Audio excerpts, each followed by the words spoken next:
오늘 함께 보실 하나님의 말씀은 로마서 8장의 말씀입니다. 우리 몇 차례 이 로마서 8장의 말씀을 보아왔는데 이 말씀에 또 여러 가지 측면들이 있는 것을 다 깊이 있게 보려면 사실은 계속해서 정말 오랜 시간 동안 이 말씀을 사실 묵상하고 살펴보아야 돼요. 그런 여러 가지 측면들, 여러 가지 차원들 중에 이제 또 한 차원을 오늘 보게 될 건데, 특별히 우리가 나누는 성령과 하나님의 나라의 관점에서 오늘 보게 될 거고, 12번째 시간, 이제 성령의 도우심으로 이렇게 해산의 기쁨을 누리는 삶이라는 제목으로 우리가 보게 될 것입니다. 그래서 로마서 8장 1절부터 39절까지 함께 읽고서 나누겠습니다. 함께 읽겠습니다. 그러므로 이제 그리스도 예수 안에 있는 자에게는 결코 정죄함이 없나니 이는 그리스도 예수 안에 있는 생명의 성령의 법이 죄와 사망의 법에서 너를 해방하였음이라. 율법이 육신으로 말미암아 연약하여 할 수 없는 그것을 하나님은 하시나니 곧 죄로 말미암아 자기 아들을 죄 있는 육신의 모양으로 보내어 육신의 죄를 정하사 육신을 따르지 않고 그 영을 따라 행하는 우리에게 율법의 요구가 이루어지게 하려 하심이니라. 육신을 따르는 자는 육신의 일을, 영을 따르는 자는 영의 일을 생각하나니 육신의 생각은 사망이요 영의 생각은 생명과 평안이니라. 육신의 생각은 하나님과 원수가 되나니 이는 하나님의 법에 굴복하지 아니할 뿐 아니라 할 수도 없음이라. 육신에 있는 자들은 하나님을 기쁘시게 할 수 없느니라. 만일 너희 속에 하나님의 영이 거하시면 너희가 육신에 있지 아니하고 영에 있나니 누구든지 그리스도의 영이 없으면 그리스도의 사람이 아니라. 또 그리스도께서 너희 안에 계시면 몸은 죄로 말미암아 죽은 것이나 영은 의로 말미암아 살아있는 것이니라. 예수를 죽은 자 가운데서 살리신 이의 영이 너희 안에 거하시면 그리스도 예수를 죽은 자 가운데서 살리신 이가 너희 안에 거하시는 그의 영으로 말미암아 너희 죽을 몸도 살리시리라. 그러므로 형제들아 우리가 빚진 자로 돼 육신에게 져서 육신대로 살 것이 아니니라. 너희가 육신대로 살면 반드시 죽을 것이로되 영으로서 몸의 행실을 죽이면 살리니 무릇 하나님의 영으로 인도함을 받는 사람은 곧 하나님의 아들이라. 너희는 다시 무서워하는 종의 영을 받지 아니하고 양자의 영을 받았으므로 우리가 아빠 아버지라고 부르짖느니라. 성령이 친히 우리의 영과 더불어 우리가 하나님의 자녀인 것을 증언하시나니 자녀이면 또한 상속자 곧 하나님의 상속자요 그리스도와 함께한 상속자니 우리가 그와 함께 영광을 받기 위하여 고난도 함께 받아야 할 것이니라. 생각하건대 현재의 고난은 장차 우리에게 나타날 영광과 비교할 수 없도다. 피조물이 고대하는 바는 하나님의 아들들이 나타나는 것이니 피조물이 허무한데 굴복하는 것은 자기의 뜻이 아니요 오직 굴복하게 하시는 이로 말미암음이라. 그 바라는 것은 피조물도 썩어짐의 종노릇한 데서 해방되어 하나님의 자녀들의 영광의 자유에 이르는 것이니라. 피조물이 다 이제까지 함께 탄식하며 함께 고통을 겪고 있는 것을 우리가 아느니라. 그뿐 아니라 또한 우리 곧 성령의 처음 익은 열매를 받은 우리까지도 속으로 탄식하여 양자될 것 곧 우리 몸의 속량을 기다리느니라. 우리가 소망으로 구원을 얻었음에 보이는 소망이 소망이 아니니 보는 것을 누가 바라리요 만일 우리가 보지 못하는 것을 바라면 참음으로 기다릴지라. 이와 같이 성령도 우리의 연약함을 도우시나니 우리는 마땅히 기도할 바를 알지 못하나 오직 성령이 말할 수 없는 탄식으로 우리를 위하여 친히 간구하시느니라. 마음을 살피시는 이가 성령의 생각을 하시나니 이는 성령이 하나님의 뜻대로 성도를 위하여 간구하심이니라. 우리가 알거니와 하나님을 사랑하는 자 곧 그의 뜻대로 부르심을 입은 자들에게는 모든 것이 합력하여 선을 이루느니라. 하나님이 미리 하신 자들을 또한 그 아들의 형상을 본받게 하기 위하여 미리 정하셨으니 이는 그로 많은 형제 중에서 맏아들이 되게 하려 하심이니라. 또 미리 정하신 그들을 또한 부르시고 부르신 그들을 또한 의롭다 하시고 의롭다 하신 그들을 또한 영화롭게 하셨느니라. 그런즉 이 일에 대하여 우리가 무슨 말하리요? 만일 하나님이 우리를 위하시면 누가 우리를 대적하리요? 자기 아들을 아끼지 아니하시고 우리 모든 사람 위하여 내주시니가 어찌 그 아들과 함께 모든 것을 우리에게 주시지 아니하겠느냐. 누가 능히 하나님께서 택하신 자들을 고발하리요? 의롭다 하신 이는 하나님이시니 누가 정죄하리요? 죽으실 뿐 아니라 다시 살아나신 이는 그리스도 예수시니 그는 하나님 우편에 계신 자요 우리를 위하여 간구하시는 자시니라. 누가 우리를 그리스도의 사랑에서 끊으리요? 환난이나 공고나 박해나 기근이나 적시이나 위험이나 칼이라. 기록된 바 우리가 종일 주를 위하여 죽임을 당하게 되며 도살당할 양같이 여김을 받았나이다 함과 같으니라.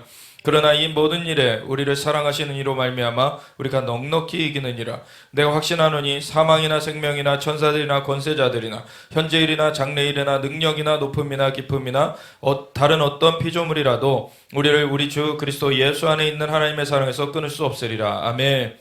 하나님 감사합니다. 오늘 주님의 영으로 우리 한 사람 한 사람 마음에 역사하여 주사 하나님의 말씀을 깨닫게 하여 주셨고 하나님 그 진리를 붙들고 승리하게 하여 주시옵소서. 주님의 자녀된 삶을 온전하게 살아나갈 수 있도록 붙들어 주시고 인도하여 주시옵소서. 감사드리며 예수 그리스도의 예수와 마시아 이름으로 기도드렸습니다. 아멘. 이 로마서 8장은 정말 복음의 정수다, 복음의 꽃이다 라고 불려지는 그러한 구절이에요. 사실 사도 바울이 이 로마서를 썼는데 당대 최강대국이었던 로마에 거하는 이 믿음의 사람들을 향해서 이 로마서를 쓰면서 믿음이라는 것이 정말 하나님의 사람들은 믿음으로 의를 얻는다. 그래서 믿음으로 의롭다 여김을 받은 그 하나님의 자녀들이 이제는 성령의 역사하신 가운데서 그 삶을 살아가게 되는 것이 어떻게 펼쳐지는지 정말 복음의 정수를 이렇게 담아놓고 있는 굉장히 구원론에 있어서 중요한 그러한 서신서가 이 로마서입니다. 이 로마서의 첫 장부터 보면은 사실 이 만물에 하나님께서 창조주신 것이 드러나 보여지거늘 너희가 핑계치 못하리라. 왜냐하면 우리가 만들지 않은 것들을 우리는 누리며 살고 있어요.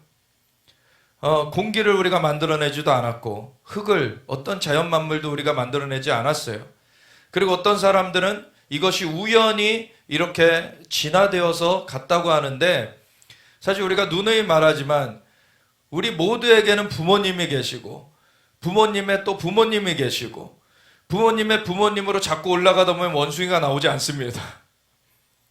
정말 황당한 생각이죠, 사실. 부모님의 부모님으로 자꾸 올라가다 보니까 원숭이가 나타나고 부모님의 부모님에서 더 한참 올라가다 보면 아메바가 나타난다? 그렇지 않습니다. 만약에 그게 중간에 변화되는 것이 있다면 지금도 변화되는 과정이 보여져야 돼요. 그러한 중간 과정들이 도처에 있어야 되는 것입니다. 근데 그 진화론을 말하는 사람들이 증거라고 제시했던 루시나 여러 가지 중간 유인원 그러한 과정이다라고 했던 것들이 사실은 나중에는 아닌 걸로 밝혀졌어요. 그럼에도 그렇다라고 계속 주장을 하죠. 그건 그냥 하나의 잘못된 주장일 뿐입니다. 오히려 과학적인 발견을 해가면 해갈수록 이것이 설계 없이 만들어지지 않았다. 인간이 얼마나 신묘막측하게 지어졌는지, 인간이라는 그 존재가 작은 우주라고도 말해지죠. 우주라는 것도 끝이 어딘지를 몰라요. 그냥 팽창하고 있다. 지금 이제 보이저인가요? 먼 우주에 그 사진을 보내왔어요. 다른 그 은하계에 그런 사진을 보내오고. 근데 그 은하계가 또 수천억 개 있는 것이 우주입니다. 그래서 이 별이 무수하게 많고 끝이 어딘지도 몰라요. 그렇게 우주가 방대한데 그 우주의 정말 드넓은 가운데서 아주 조그만 태양계, 그 태양계 중에서도 행성이 여러 개 있지만 생명이 살고 있는 것은 지구뿐이에요. 그래서 지구 안에서 이 인간들이 이제 살고 있는데 인간은 또 지구 안에서도 정말 한 사람 한 사람 한 개인 보면은 지구의 크기에 또 비해서 보면 작은 그러한 존재죠. 그렇지만 이 전체 광대한 우주의 그 사이즈에 비해서 정말 작은 그러한 인간 하나가 우주의 그 신비에 비기는, 정말 우주의 신비보다는 한편으로는 더한 그러한 신비를 갖고 있어요. 사람이라는 존재가 어떻게 이렇게 사고할 수가 있고 어떻게 생명을 누리면서 상호 교통하면서 언어라는 것을 쓰고 또 불을 사용하고 도구를 사용하면서 이렇게 살아가는지, 사실 그것은 밖으로 드러난 기능적인 것만도 그런데 실제로 속 안을 더 들여다보면 들여다볼수록 이 신비가 더해지죠. 사람이 수많은 세포로 이루어져 있는데 세포가 그냥 뭐 조립식으로 건물 짓는 것처럼 그렇게 그냥 쌓는다고 인간이 이루어지는 것은 아니에요. 호흡이 있어야 되는데 그 호흡이 부모님의 뱃속에서, 그 어머니의 뱃속에서 시작되지만 그 뱃속에서 그냥 수정체가 두 개가 만나진다고 그렇게 호흡이 시작됐다라고 말하기에는 사실은 어디서 시작됐는지 알 수 없는 것들이 있죠. 사람이라는 것이 참 신묘막측하게 지어졌습니다. 속을 들여다보면 세포 안에 그 DNA라고 하는 그 유전자가 그렇게 정보가 있고 그것 가운데 아주 세밀한 설계가 들어가 있어요. 그래서 인간이 각자의 정말 다양한 개성으로 이렇게 만들어진 것이 그냥 우연히 만들어진 것이 아니라 그 설계 도면대로 사실은 만들어져 있습니다. 그래서 인간을 살펴봐도 그렇고 우주를 살펴봐도 그렇고 사실은 이 모든 것들이 설계자가 있다는 것을 나타내고 있어요. 그전에도 한번 비유를 드렸었죠. 이것이 설계 없이 이렇게 우연히 되어졌다. 우연히 이러한 어떤 일정한 법칙들을 가지고 이렇게 되어졌다라고 생각할 수 있다는 것은 비행기에 2만 개의 부품을 가지고 다 풀어가지고 바닷가에다가 풀어놓은 다음에 파도가 덮쳐가지고 비행기가 만들어질 것이다 라고 말하는 것보다 더 허무맹랑한 얘기다. 이거는 사실은 정말로 말도 안 되는 얘기인데도 그렇게 사람들이 생각을 해요. 왜 그렇습니까? 우리가 어떻게 만들어졌는지를 사람들이 잊어버렸기 때문이에요. 하나님께서 모든 걸 만드셨어요.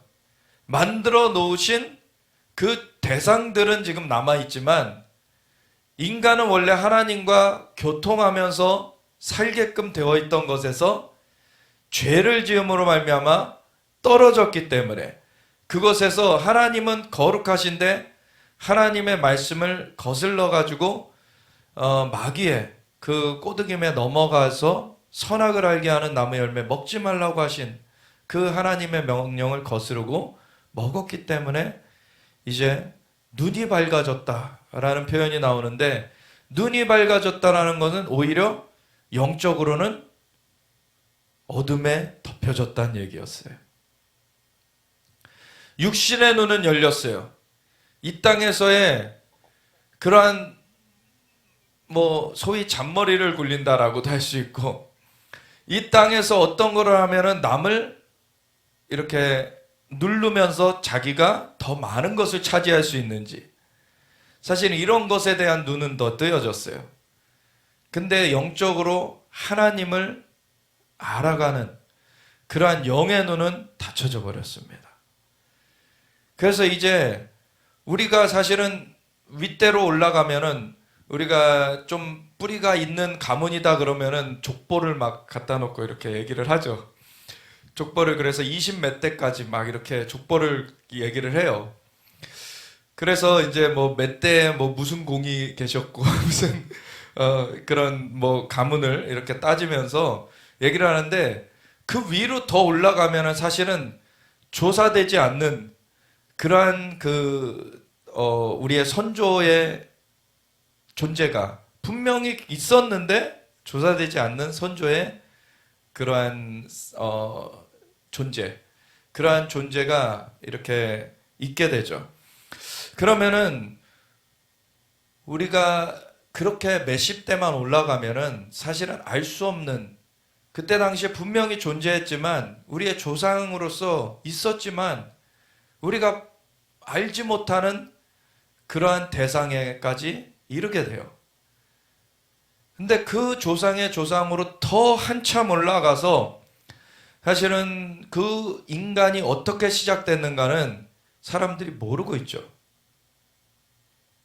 인간이 어떻게 시작됐는가를 사실 모르는 거지 그거를 뭐 이렇게도 설명해보고 저렇게 설명해보고 그러다가 이제 진화론이라는 것이 나왔지만 그거는 허무맹랑한 얘기입니다. 그 규칙적인 어떤 설계들을 다 무시했을 때에 말할 수 있는 얘기예요. 진화론이라는 거는.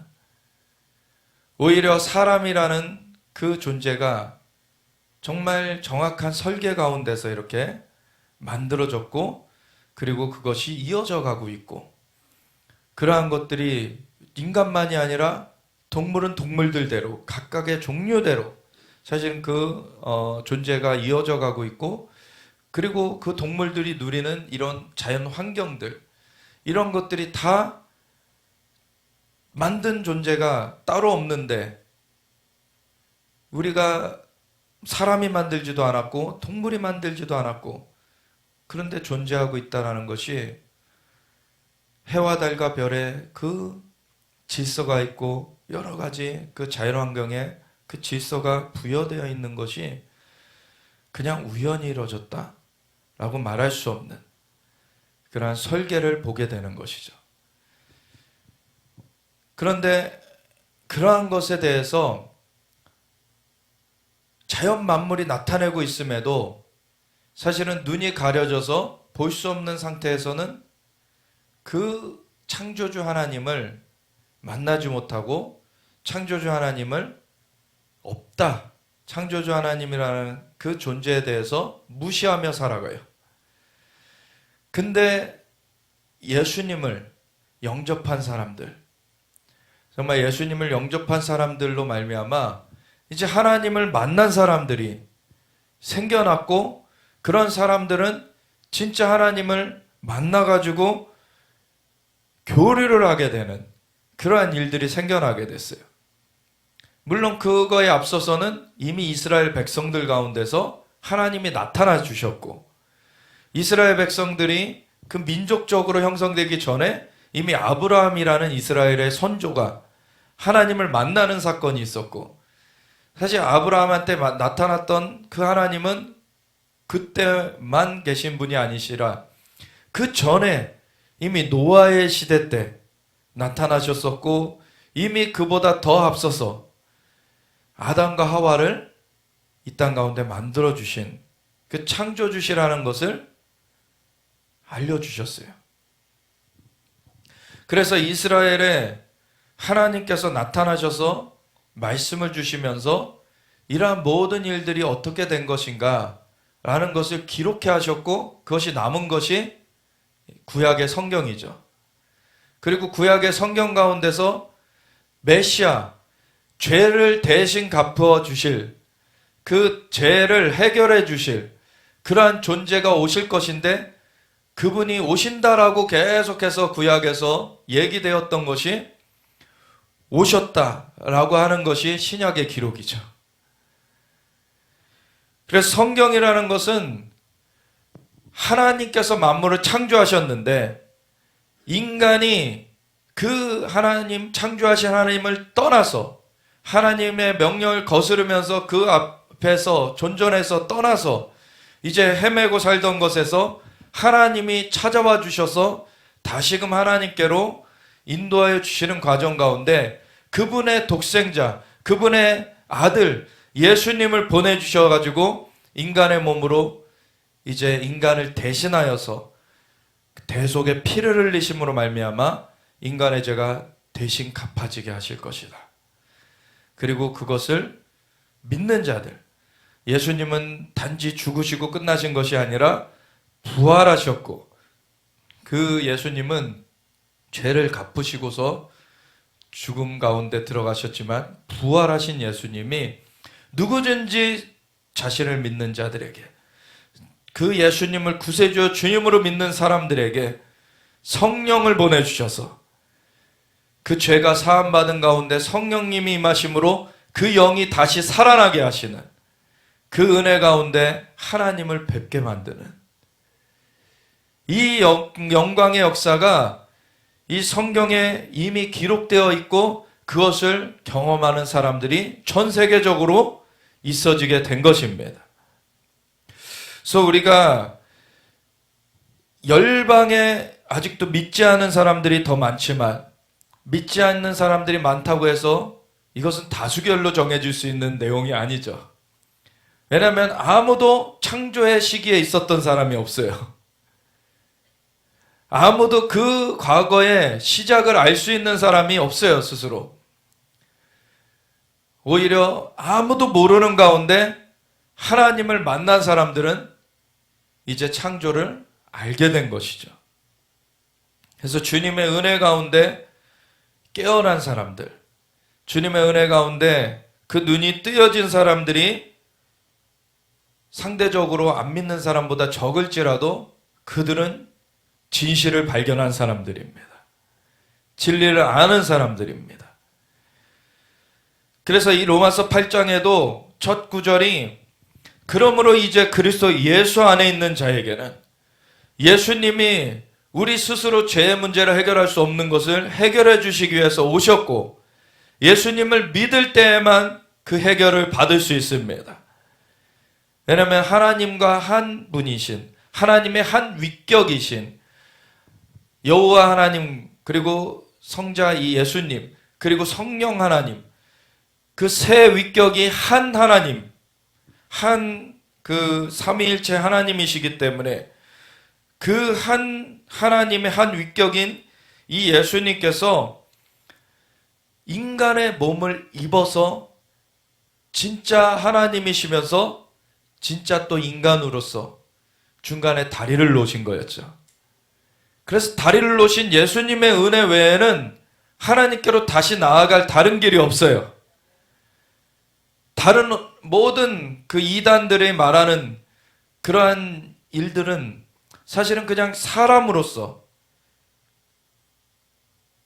전혀 하나님께로 닿지 못하는 그런 죄인에 불과한데 사람들을 속여가지고 자신이 권력을 취하고 자신이 그러한 돈을 취하고 여러 가지를 그렇게 사람들에게서 빼앗는 것이지 예수님만이 하늘로부터 와주신 분이십니다. 그래서 예수님을 믿을 때만이 우리가 하나님께로 다시 나아갈 수가 있게 되는데 그럴 때 어떻게 하나님께 나아갈 수 있게 되느냐? 그리스도 예수 안에 있는 자에게는 결코 정죄함이 없다라는 것부터 먼저 시작되는데 이 정죄함이라는 말, 이 정죄함이라는 것은 판결의 용어입니다. 판결의 용어. 그래서 너가 유죄이다. 너는 그래서 이제 죄값을 치러야 된다라는 그 판결을 받는 것을 말하는 거예요. 잘못했으니 그 잘못한 것에 따르는 대가를 치러야 된다라는 것이죠. 그것은 일반적으로 사람들, 하나님을 모르는 사람들도 그거는 마땅하다라고 여기는 부분이죠. 잘못한 것이 있으면은 죄에 대한 대가를 치러야 된다라고 하는 것을 사람들이 예수님을 안 믿는 사람들에게도 양심이 남아 있어서 그것을 생각을 해요. 근데 예수님을 아직 모르는 사람들, 하나님을 아직 만나지 못한 사람들은 무엇을 모릅니까? 근원적으로 하나님께서 창조주이시기 때문에 하나님께로부터 끊어진 것이 가장 근원적인 죄다라는 것을 몰라요. 하나님으로부터 끊어진 그 죄. 하나님께서 다 만들어 주셨더니 하나님을 떠났어요. 인간이 하나님의 말씀을 거스르고서는 마귀의 꼬드김에 넘어가서 그렇게 하나님을 등진 것이 그것이 근원적인 죄입니다. 근데 예수님 안에 있는 자에게는 결코 정죄함이 없대요. 그러니까 예수님 안에 있는 자는 이것이 해결이 되는 거예요. 용서가 되어지는 것이고 하나님께로 다시금 돌이켜지게 되는 그 은혜 가운데 살게 되는 것이죠. 그래서 예수님 안에 있는 자에게는 결코 정죄함이 없는 그러한 너가 원래는 죄지은 자였는데 그래서 죄의 대가를 치러야 되는 자였는데 너는 무죄가 되었다. 아멘. 그래서 예수님 안에서 우리가 스스로 죄값을 치를 수 없는 왜냐하면 우리가 죄값을 치르려면 죽음으로써뿐이 치를 수밖에 없어요. 그래서 사람은 누구나 죽습니다. 그런데 죽음 이후에는 심판이 있어요. 그래서 영원한 그 영의 삶으로, 생명으로 가게 될 것인지, 아니면 영원한 영의 그 형벌로 가게 될 것인지가 나눠지게 되죠. 그래서 이것을 먼저 우리가 이해하려면은, 우리 믿는 분들은 이미 다 이해하고 계시는 부분이지만, 사람이라는 존재가 보이는 몸을 가지고 있는 존재인데, 우리가 몸만 가지고 사는 것이 아니라 그 안에는 생각을 하고 살아요. 생각이 없는 사람은 사실 생각을 하는 대로 몸이 움직여지는데, 생각을 못하면은 몸이 또한 멈추게 되죠. 생각을 하는 것이 몸을 사실은 지배하게 됩니다. 그래서 생각을 하고 살고, 그리고 생각 가운데 어떤 것들은 생각의 영역에서 싸움을 벌이다가, 그러다가 이기는 것이 나중에 마음의 결정이 되고서 그 다음에 이제 행동을 하게 되는, 삶의 행동으로 나타나게 되는 그러한 삶을 살아가게 되죠. 그래서 생각이 있고 또한 감정의 영역이 있어요. 그래서 어떤 것이 화가 나기도 하고, 어떤 것에 슬퍼하기도 하고, 어떤 것을 정말 애석하게 여기기도 하고, 감정의 영역이 있어요. 그리고 이 모든 것들을 사실 종합해가지고 결정을 하는 마음의 영역, 의지의 영역이 있습니다. 그래서 내가 사실은 힘들어도, 우리 교회도 의사 선생님들 몇 분 계신데, 의사가 되겠다 하면은 진짜 공부하는 그 자리를 지켜야 되는 것이죠. 공부를 열심히 해야 그거에 대해서 이제 결과를 이렇게 얻을 수 있는 것이죠. 그와 같이 의사의 영역만이 아니라 모든 우리가 생활을 하면서 어떤 결과를 얻기 위해서는 그러한 노력을 해야 되고, 그것을 결단을 해가지고 사실은 그것을 실행을 해야 돼요. 좋은 결단을 하면 좋은 열매가 맺혀지고, 나쁜 결단을 하면 나쁜 열매가 맺혀지죠.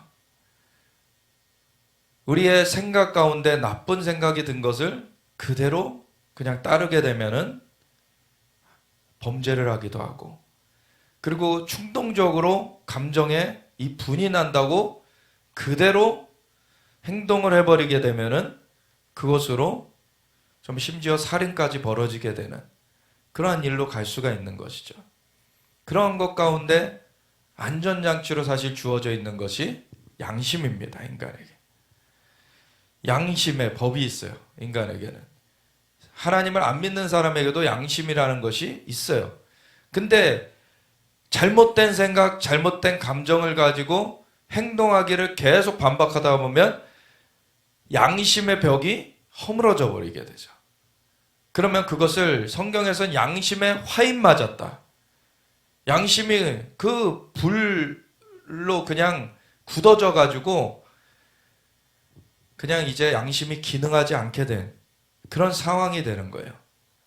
사람이라는 존재가 양심을 갖고 있다라는 것, 그건 사실은 사람의 사람됨에 아주 중요한 일입니다.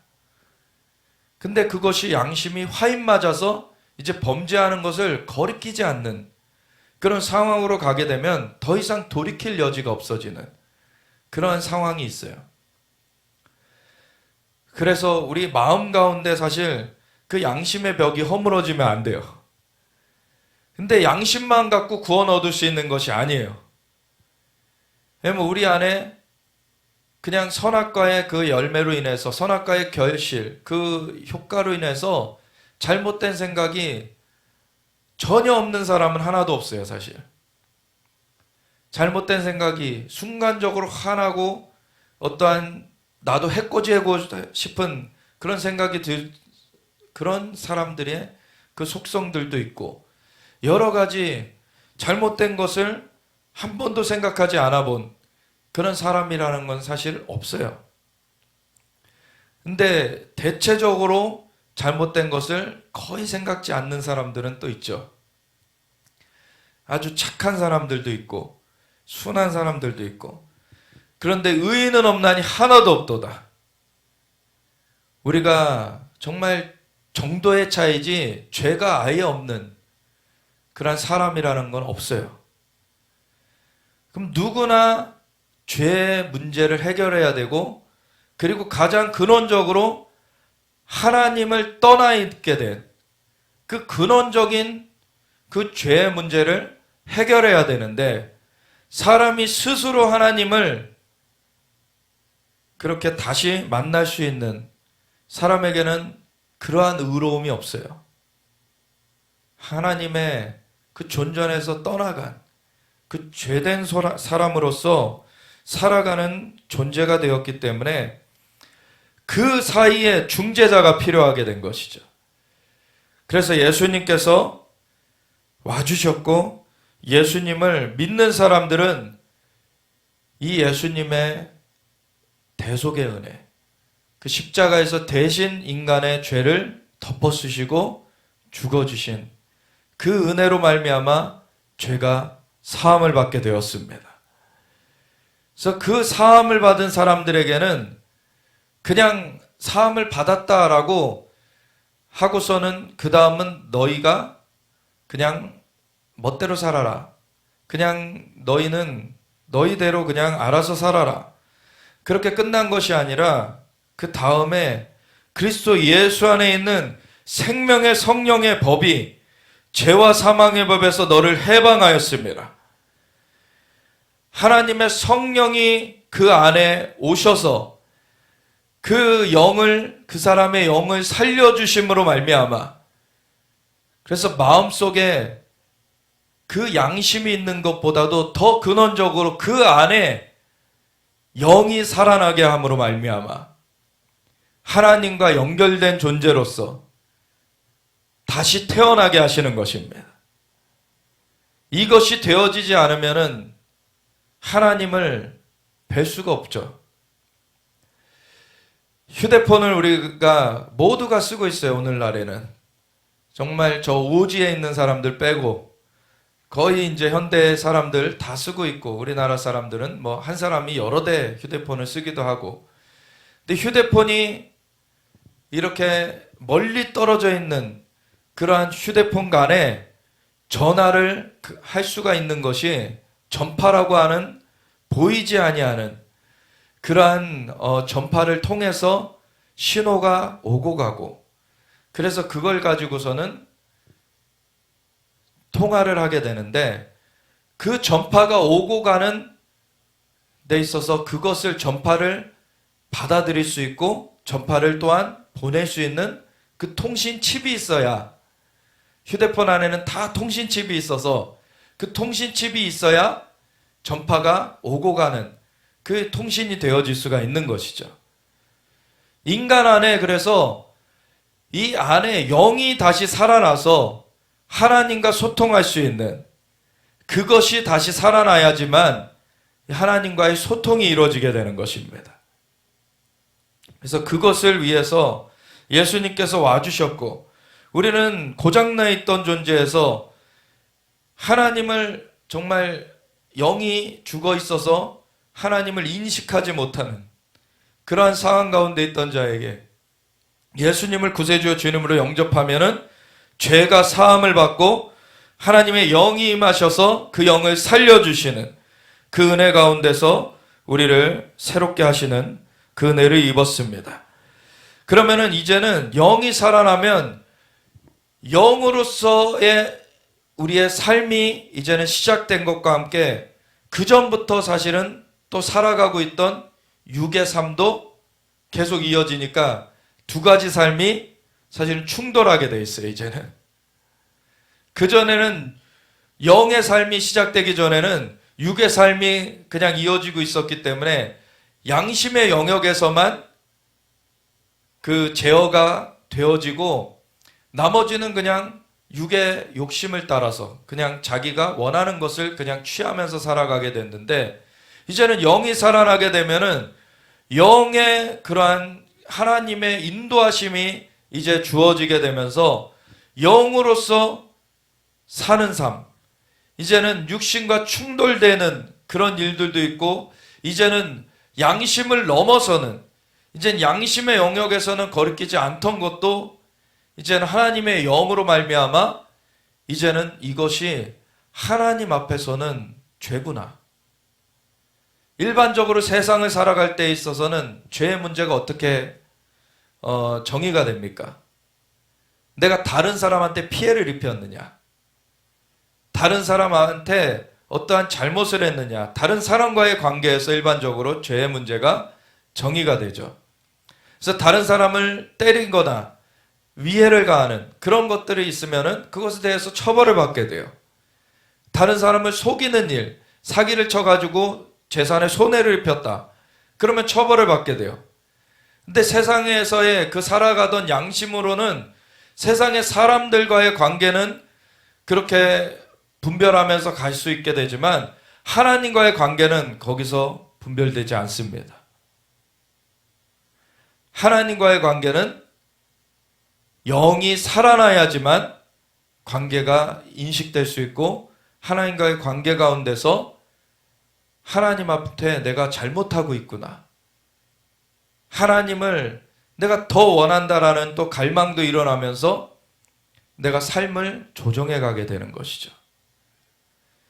이것이 영의 삶이 시작된 사람의 일반적인 사람과의 차이점입니다. 이제 하나님을 찾게 돼 있고 하나님과의 관계 가운데 자신의 삶을 조정해 가게 돼 있어요. 그래서 양심의 영역 가운데서는 다른 사람과의 관계 가운데서의 일들을 이렇게 정리해 가는 것과 함께 이제는 영으로서 살림받은 사람은 하나님과의 관계를 정리해 가게 돼 있습니다. 그래서 10절에 보면은 9절에 보면은 만일 너희 속에 하나님의 영이 거하시면 너희가 육신에 있지 아니하고 영에 있나니, 너희 속에 하나님의 영이 거하시면 너희가 육신에 있지 아니하다. 육신이 너의 주인이 되는 것이 아니다. 너희는 이제는 영에 따라 사는 삶이다. 그래서 너희가 육신에 있지 아니하고 영에 있나니 누구든지 그리스도의 영이 없으면 그리스도의 사람이 아니라. 결국 그리스도의 사람, 그리스도인인지 아닌지를 판별하는 것은 그리스도의 영이 있냐 없냐예요. 하나님의 영이 있어야지만 하나님과의 소통이 되어질 수가 있는 것이고 하나님의 인도하심을 받아 살 수 있게 되는 것입니다. 육으로서는 세상을 접하며 살아요. 사실 세상도 원래 하나님이 만들어주신 것입니다. 그래서 세상에 공기, 세상의 흙, 세상의 물, 이런 것들이 없으면 육신은 죽어요. 그거를 만들어주신 분은 하나님이십니다. 근데 세상에 그 모든 만들어주신 것을 우리가 하나님께 믿지 않는 자들은 감사하며 살지 않고 그냥 그걸 자연적으로 그냥 어디서 왔는지를 모른 채로 그냥 그것을 그냥 당연시 여기면서 살죠. 근데 이것을 만들어주신 분이 하나님이십니다. 하나님께 감사를 드리는 것이 마땅한 것이고 하나님 앞에 영광을 올려드리는 것이 마땅한 것이에요.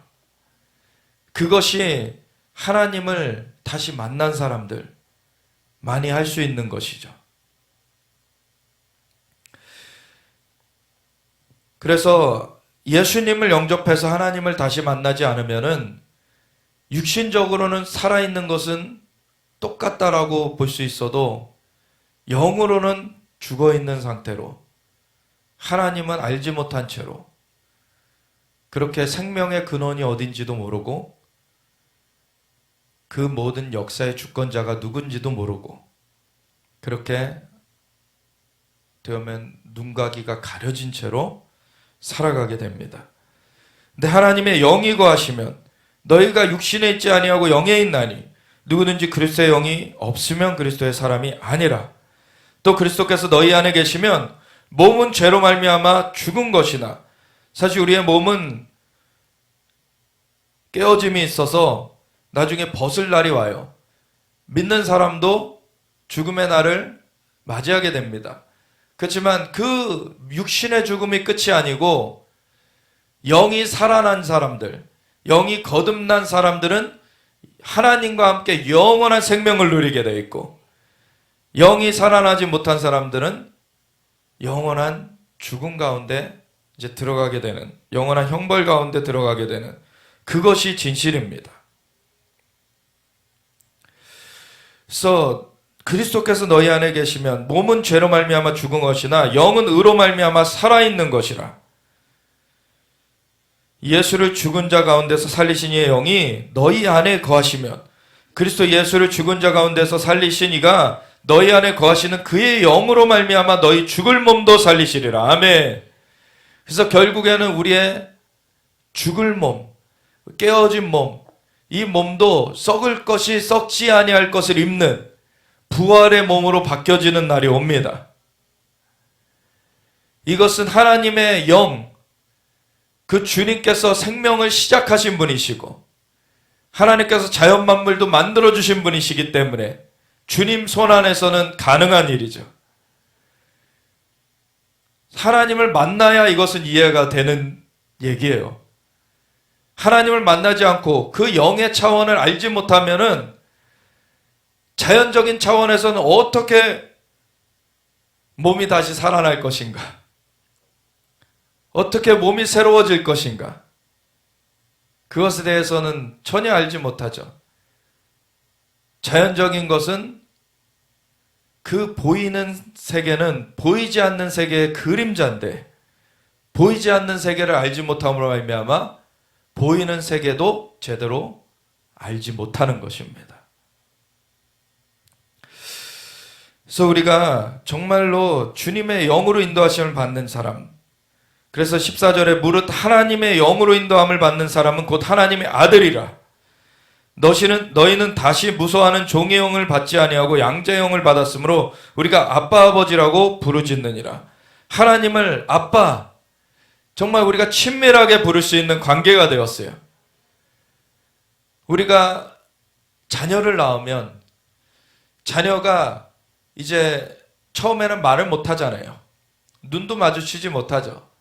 그러다가 눈이 이제 이 세상의 빛 가운데, 원래는 어머니의 그 엄마의 뱃속에 있을 때 세상의 빛을 아직 경험치 못했기 때문에 그 뱃속에 있다가 세상에 나오면은 세상의 빛에 적응하는 그러한 시간이 걸리죠.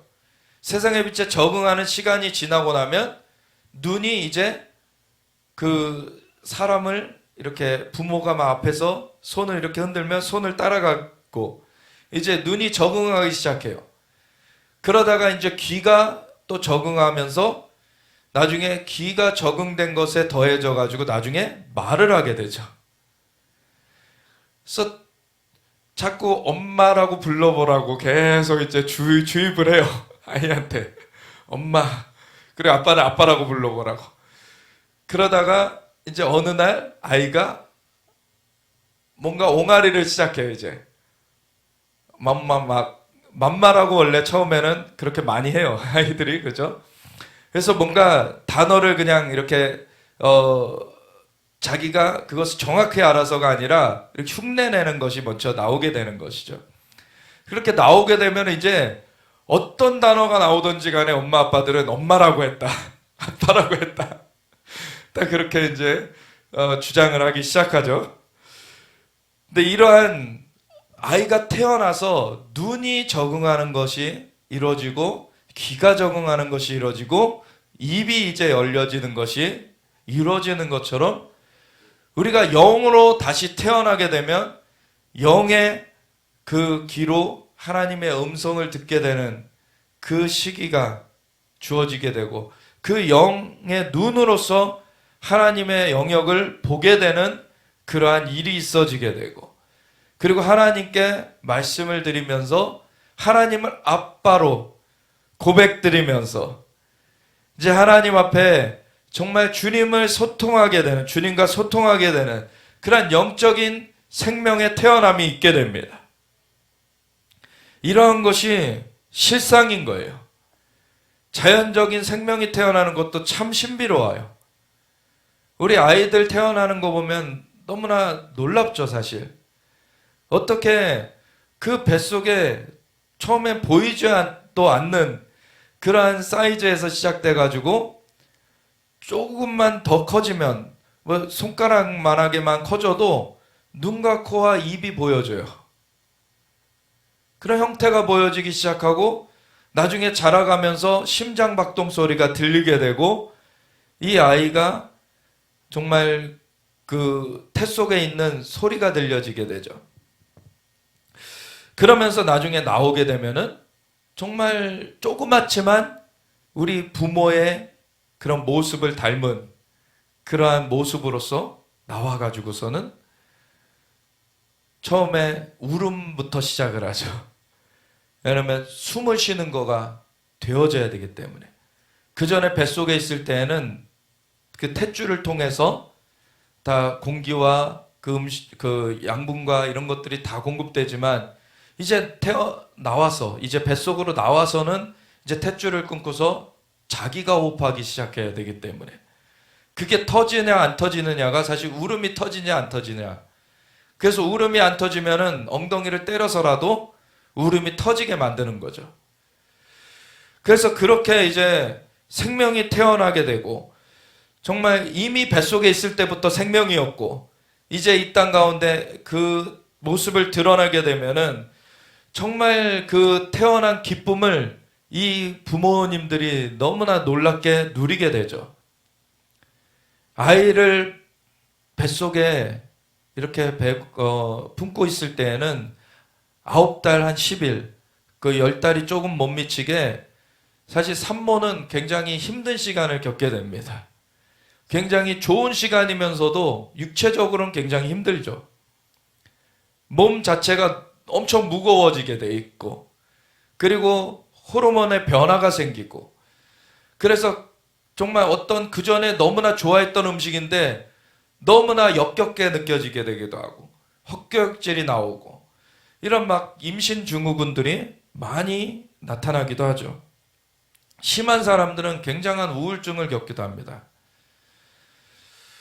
근데 그러한 많은 변화를 사실 감당하면서 아이를 정말 생명을 기대하는 이 아이를 기대하는 그 마음으로서 산모는 그것을 이겨내고 아이를 이제 낳게 되면은 아이를 낳았을 때 그 기쁨이 그 모든 고통을 다 상쇄시키고 남죠. 그래서 아이가 태어나면은 정말 기뻐하면서 아이가 태어났다고 너무 슬퍼하는 사람이 있는 것이 아니라 아이가 태어나면 이제 너무 기뻐함으로 물론 어떤 좀 불의의 사고로 이렇게 아이가 낳게 되면은 그 기쁨을 누릴 그런 그 겨를이 없는 사람들도 있죠. 그렇지만 생명 자체는 너무나 귀한 것이고 그것 자체를 사실은 기뻐해야 돼요. 근데 그 상황적인 것들이 그것들을 기뻐하지 못하게 만들려는 것이 있는데 그런 것들을 배제시키고서는 하나님께서 주시는 그 생명은 정말 기쁨의 대상이 됩니다. 그 기쁨을 누리게 되는 것. 그것이 영의 생명이 이제 태어나는 것도 마찬가지인 거예요. 그래서 우리가 영으로서 새 생명이 태어나게 되면 그것이 그 사람도 정말 기쁨을 누리게 되는 것이면서 그것을 지켜보는 그 옆에 주변에 그 부모님들이나 그런 그 정말 형제 자매나 친구들이나 그런 사람들이 다 그 새 생명을 얻은 기쁨이라 해서 함께 기뻐할 수 있는 것이죠. 그런 것을 이 영적인 것을 이 상고의 그런 일들로서 여기 8장에 그 비교해 놓고 있는데 18절부터 우리가 먼저 보면은 생각하건대 현재의 고난은 장차 우리에게 나타날 영광과 비교할 수 없도다. 그래서 우리가 새 생명으로 태어난 다음에도 사실은 자라가면서도 이 세상에서도 여러 가지를 일들을 겪으면서 자라가야 되듯이 영적으로도 새 생명을 얻으면은 그 다음에 경험하는 것이 모든 것이 다 정말 다 블루 스크린으로 블루프린트처럼 청사진으로 다 펼쳐지는 것은 아니에요. 이 세상에 어그러져 있는 많은 일들이 있기 때문에 그것들을 사실은 이겨내면서 가야 돼요. 그렇지만 영적으로는 하나님께서는 모든 것을 좋게 인도해 주십니다. 그래서 이 두 가지 사이의 차이를 우리가 인식해야 되고, 그것 가운데서 우리가 하나님을 의뢰하면서 이 땅에 있는 것들을 이겨나가는 것이죠. 그래서 현재의 고난은 장차 우리에게 나타날 영광과 비교할 수 없도다. 그러면서 피조물이 고대하는 바는 하나님의 아들들이 나타나는 것이니, 만물, 이 땅에 정말 피조물들이 고대하는 것이 하나님의 아들들이 나타나는 것인데, 왜 그렇습니까? 이 땅의 모든 피조물들은 사실은 인간이 다스리도록 되어 있어요. 인간이 다스리도록 되어 있기 때문에 인간이 하나님을 떠나 그 범죄한 존재로서 타락이 되어 있을 때는 피조물들이 같이 고통받게 되어 있었고, 그것에서 벗어나서 정말 하나님의 영광의 자유에 이르기를 피조물들도 탄식하고 있어요. 그러면서 하나님의 자녀, 하나님의 아들들로서 인간이 회복이 되어지면은 피조물도 같이 회복이 되어지게끔 되어 있기 때문에 피조물들이 그것을 바라고 있다. 피조물이 허무한데 굴복하는 것은 자기 뜻이 아니요 오직 굴복하게 하시는 이로 말미암음이라. 그 바라는 것은 피조물도 썩어짐에 종노릇한 데서 해방되어 하나님의 자녀들의 영광의 자유에 이르는 것이니라. 아멘. 우리가 하나님의 영광의 자유를 우리가 맛보는 자들, 그래서 우리 거듭난 자들, 새롭게 그 영으로 생명을 얻은 자들이 하나님을 더 알아가면 알아갈수록, 하나님의 생명을 더 누리면 누릴수록 우리는 피조물들을 대하는 것에 있어서도, 아까 양심 얘기를 드렸죠.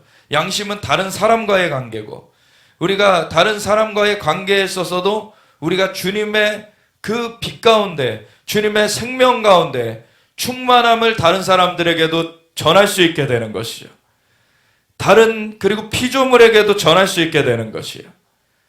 그러면 우리는 정말 이 세상의 빛과 소금으로서, 정말 생명의 역사를 풀어내는 자들로서 그렇게 놀랍게 우리가 살아가게 돼 있습니다. 그럴 때 하나님은 이 과정을 성령의 도우심으로 이끌어 가세요. 그래서 이와 같이 성령도 우리의 연약함을 도우시나니, 우리가 그 갓 태어난 아기가 스스로 먹을 거를 취하면서 스스로 자라갈 수 없듯이 부모의 손이 필요하죠. 그래서 먹여주고 입혀주고 눕혀주고 돌봐가면서 아이들이 자라가요. 그러면서 자신이 스스로 설 수 있게 되는 날이 오고, 나중에 자기가 스스로 먹을 것을 취하게 되는 날이 오게 되죠. 우리가 영으로 살림받은 것도 이렇게 돌봄을 받아야 되고 키움을 받아야 되는 거예요. 그러기 위해서 와주신 분이 성령님이십니다. 하나님의 영이신 성령님이 우리의 연약함을 도우시고 계세요. 그래서 성령도 우리의 연약함을 도우시나니 우리는 마땅히 기도할 바를 알지 못하나, 어떻게 하나님께 소통해야 되는지 우리가 몰라요. 처음에 아이가 먼저 말을 부모에게 거는 것이 아니라 부모가 아이에게 무수히 말을 걸죠. 그러면은 아이가 나중에 응답을 하게 돼요. 그와 마찬가지로 하나님께서 하나님의 성령으로 말미암아 우리에게 무수히 말을 걸어오십니다. 아멘. 그것 가운데 우리가 귀가 열려지고 우리 말이 트여지게 되는 거예요. 이게 하나님께서 우리와 소통하시는 그 은혜입니다.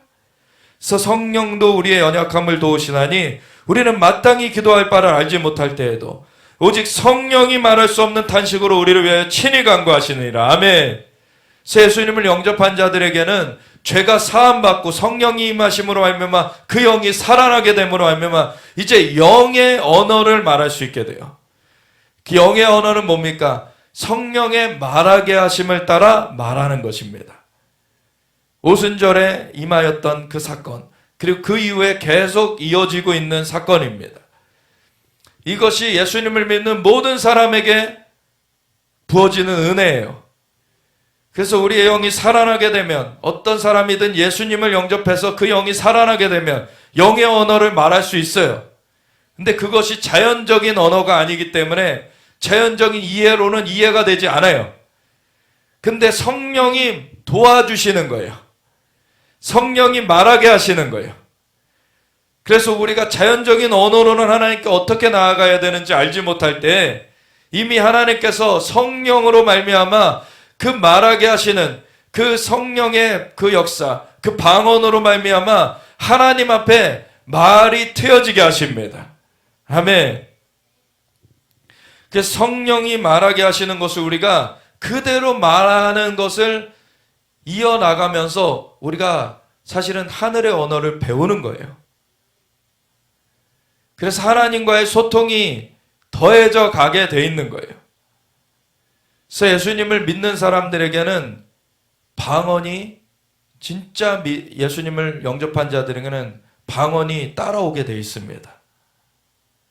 그것을 잘못 가르침 받아서 막아두고 있는 경우는 있어도 예수님을 진짜 영접한 자들에게는 그 모든 그 방언의 역사가 열려져 있어요. 그래서 그것을 성령의 말할 수 없는 탄식으로 우리를 친히 간구하시는 것을 하나님 앞에 올려드리다 보면 우리의 마음이 하나님 앞에 상달되게 돼요. 그래서 마음을 살피시는 이가 성령의 생각을 아시나니, 하나님이 우리의 마음을 살펴보시고 계시고 성령의 말하게 하심을 따라 이 우리의 마음이 하나님 앞에 올려드려지는 것을 돕고 계시기 때문에 하나님은 그것을 들으시면서 우리에게 응답하십니다. 그래서 이는 성령이 하나님의 뜻대로 성도를 위하여 간구하심이라. 우리가 알거니 하나님을 사랑하는 자 곧 그의 뜻대로 부르심을 입은 자들에게는 모든 것이 합력하여 선을 이루느니라. 그래서 이 도우심 가운데, 성령의 붙들어 주신 가운데 우리의 삶 가운데 하나님의 은혜가 더해져 가게 돼 있는 거예요. 이것이 우리 가운데 충만해져 가게 돼 있는 것입니다. 하나님이 우리를 돌보아 가시는 거예요. 신앙생활을 우리가 먼저 알아서 우리가 스스로 할 수 있다, 그럴 수 있는 사람이 없어요. 하나님께서 우리를 인도해 가시는 것입니다. 그것을 우리가 받으면서 주님의 인도하심을 따라갈 때 정말 그 성장이 빠르게 진행이 되게 되어 있는 것이죠.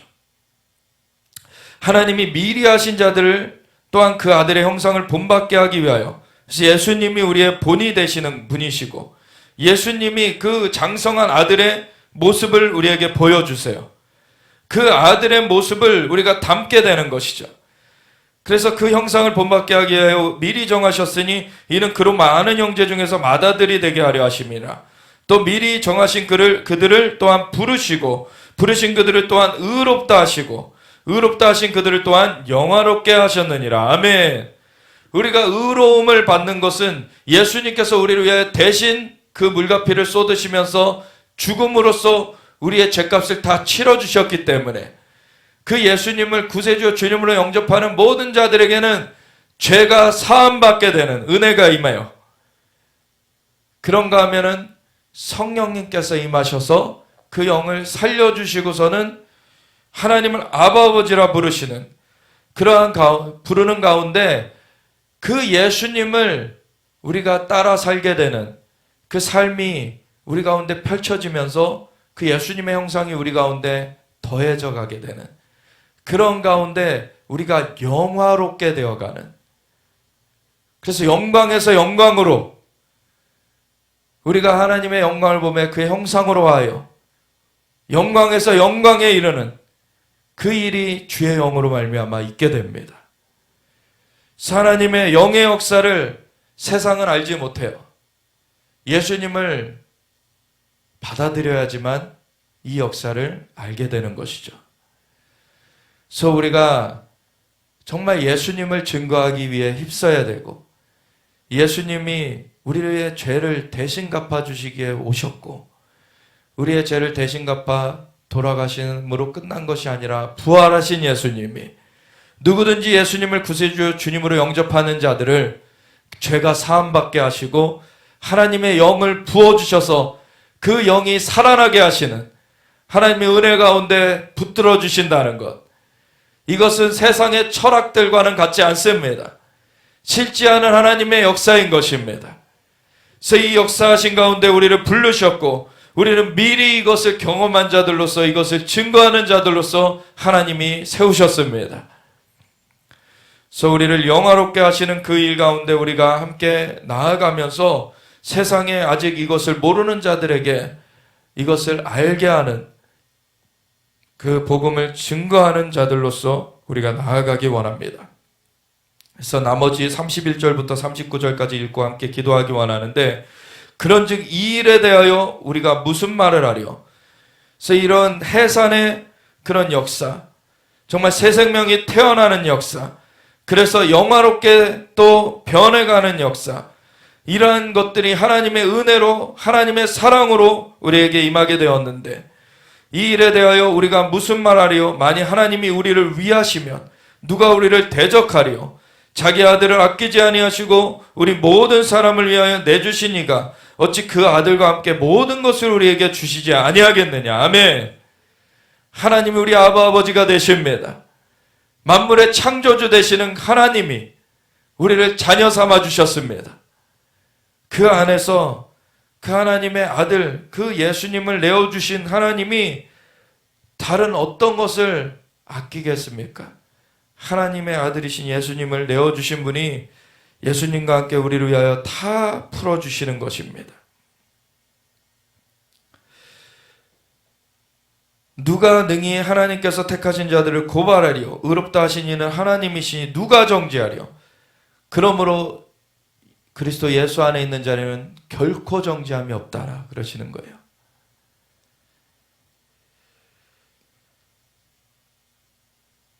죽으실 뿐 아니라 다시 살아나신 이는 그리스도 예수시니 그는 하나님 우편에 계신 자요 우리를 위하여 간구하시는 자신이라. 누가 우리를 그리스도의 사랑에서 끊으리요? 환난이나 공고나 박해나 기근이나 적신이나 위험이나 칼이랴. 기록된 바 우리가 종일 주를 위하여 죽임을 당하게 되며 도살당할 양같이 여김을 받았나이다 한과 같으니라. 우리의 육신의 삶 가운데서는 고난이 있을 수 있어요. 세상의 영인 마귀가 공격해 올 수도 있습니다. 그렇지만 그것을 넉넉히 이길 수 있도록 우리의 영 가운데 하나님의 생명을 계속 부어주십니다. 기록된 바 우리가 종일 주를 위하여 죽임을 당하게 되며 도살당할 양같이 여김을 받았나이다 한과 같으니라. 그러나 이 모든 일에 우리를 사랑하시는 이로 말미암아 우리가 넉넉히 이기느니라. 내가 확신하노니 사망이나 생명이나 천사들이나 권세들이나 현재인이나 장래인이나 능력이나 높음이나 깊음이나 다른 어떤 피조물이라도 우리를 우리 주 그리스도 예수 안에 있는 하나님의 사랑에서 끊을 수 없으리라. 아멘. 하나님의 사랑을 입은 자들로서 하나님의 사랑 안에서 우리는 주님의 그 놀라운 은총을 우리가 매일매일 삶에서 경험하면서 하나님의 사랑하는 자, 그 뜻대로 부르심을 입은 자들에게는 모든 것이 합력하여 선을 이루느니라. 우리에게 하나님의 도우심을 매 순간순간 주님은 베풀어 주시는 것입니다. 그래서 우리가 함께 기도하며 나아갈 때 하나님 주님의 은혜 가운데 우리가 정말 주님의 그 생명으로 거듭나게 되어지고 우리가 함께 주님의 자녀로서 부름을 받아서 하나님의 아빠 아버지라고 부르면서 나아갈 수 있게 하신 그 은혜를 찬미하면서 우리가 주님을 더 알아가기 원합니다. 주님을 더 깊이 알아가며 주님의 은혜 가운데 우리가 더 정말 깊이 나아가기 원합니다. 주님 붙잡아 주시옵소서. 그리고 아직 주님을 알지 못하는 분은 예수님을 이 순간 영접하는 그 시간이 되어지기 원합니다.